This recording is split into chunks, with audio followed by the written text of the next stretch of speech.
Hey there, Fox 6 meteorologist Wes Wyatt, just in from the Magnolia Festival over in Gardendale. Had a fun time out there. Big crowd in Weatherfest. Got a little too much sun. But, of course, everybody around's asking me, what can we expect, Wes, with this severe weather into Monday, Tuesday, and Wednesday? And I want to kind of break down our thoughts, our latest thoughts on this setup. And here's the way it looks right now. And I do want to start off just a little map here to show you this system. We get this threat that's going to move in. We're really thinking that we could have more of a significant threat for severe weather this go around, and one of the reasons is we have a lot of the ingredients coming together for the supercell type storms. And anytime you get those, it only takes one supercell storm, you can get a strong tornado. So we've got the fuel. It's a matter of if we're going to see a fire, and I think in this particular setup here we'll get a few storms, and some of those may tap into that instability. So we're really going to have to watch it as we go into Monday night and a Tuesday. You really want to be weather aware. Take this time to make sure you've got some batteries in your NOAA weather radio, and that thing's ready to go. It looks like we're going to be in for a busy first half of the week. Here's the culprit right here. It's this upper level low pressure system. This thing's going to lift into the high plains and almost stall out. So if you can imagine, we're just going to have this big low just sitting there, pinwheeling away through the first half of the week, and little bitty lobes of energy will be rotating around that low pressure system. And guess where they're heading? They're moving our way. And with this being such a slow mover, that's why we're talking about such a prolonged,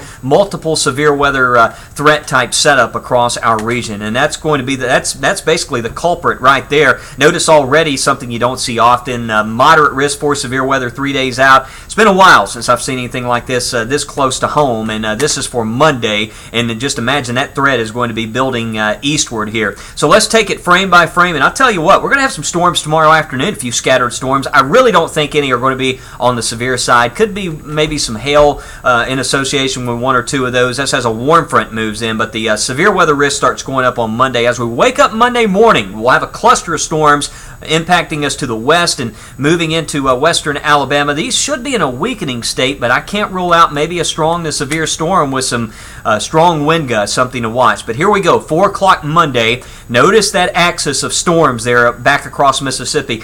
These could be supercell type storms forming that we're seeing in some of the simulated model runs here. This is when we're really going to have to watch it. And look at this.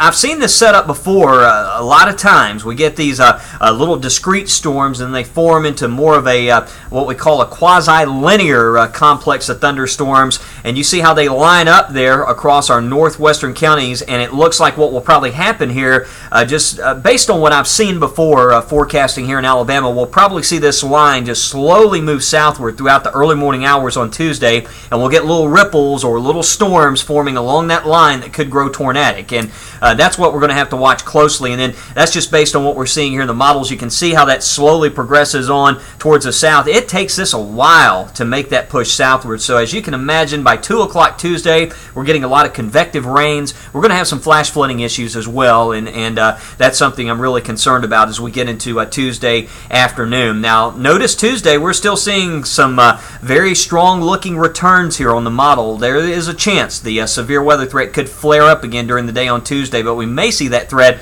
more severe over East Alabama as that air will be less tapped into. So we'll really have to watch the setup there as we go into the afternoon hours on Tuesday. Now, once we get into Tuesday night, the severe weather threat, again, will be slowly making that push eastward. And I'm thinking by Wednesday, late on Wednesday, we'll finally get that drier, stable air moving in. But right now, the primary focus is at least this first and second round. As we go into Monday night, we're just going to take it one event at a time here. And the best news, just stay weather aware over the next few days. Hopefully this system will weaken and won't be quite as severe. But, based on what we're seeing, that's the reason we're highlighting the risk. And things are starting to ramp up just a bit. You can see the storms back there off to the west of Dallas, Texas. This is where we'll see a lot of that activity throughout this weekend. That's a flash flood watch already in place across North Mississippi. So if we had to kind of pick out the greater concerns with that first wave there early Monday morning, we're thinking maybe Walker and Pickens County and points northward. And then Monday evening, Tuesday morning, that first primary round of severe weather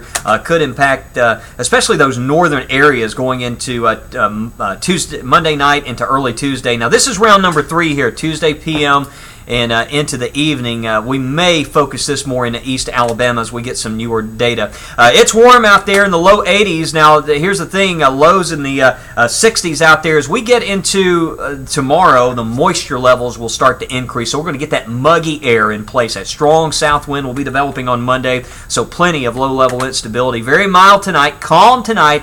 Few storms tomorrow afternoon up to 82 degrees. If you have a NOAA Weather Radio, great backup source, the Fox 6 weather app. Remember, when we're in wall-to-wall severe weather coverage or any news, weather-related coverage, if we're on live, you can watch that coverage with the Fox 6 weather app. So be sure to check it out. If you have concerns about the forecast questions, Facebook.com, Wes Wyatt Fox 6. We're on top of this. Jill Gilardi is going to be in here tomorrow morning. Now, I'll be on after the race tonight on Fox 6. We'll start the news off with a severe weather update for you. Again, Jill tomorrow morning. I'm back tomorrow night, and then Mickey and JP back in here on Monday. We'll have everybody here watching this. Plenty of updates at myfoxal.com, and also check our weather blog, myfoxtracker.com. Have a great evening.